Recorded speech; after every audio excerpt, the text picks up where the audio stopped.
In a dense forest, there once lived a fox named Felix. Unlike other foxes known for their cunning and slyness, Felix was notorious for his cruelty.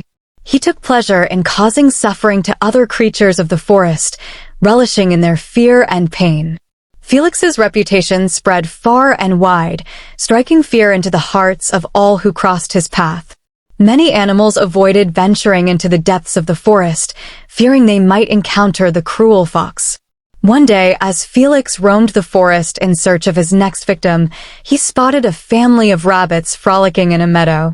With a wicked gleam in his eyes, Felix devised a plan to torment the innocent rabbits for his own amusement. Slinking through the underbrush, Felix approached the unsuspecting rabbits with stealthy precision.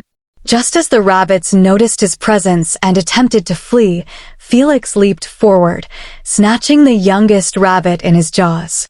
The terrified family of rabbits watched in horror as Felix toyed with their young, taunting them with his cruel laughter. But just as Felix was about to deliver the final blow, a loud voice echoed through the forest. "Halt, cruel fox! Your reign of terror ends here." It was the voice of the wise old owl, the guardian of the forest. Startled, Felix dropped the young rabbit and turned to face the owl, his eyes burning with anger. "Who dares challenge me?" he snarled. "I am the guardian of this forest, and I will not stand idly by while you inflict suffering upon its inhabitants," declared the owl. Felix lunged at the owl, his claws extended, but the wise old bird was too quick for him. With a swift motion of his wings, the owl knocked Felix off balance, sending him tumbling to the forest floor.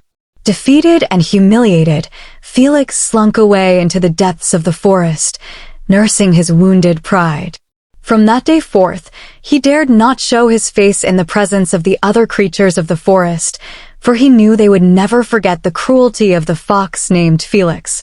As for the family of rabbits, they lived in peace and harmony, grateful for the protection of the wise old owl and free from the tyranny of the cruel fox. And though Felix's memory lingered in the shadows of the forest, the inhabitants knew that as long as they stood together, they could overcome any threat that dared to disturb their peaceful home.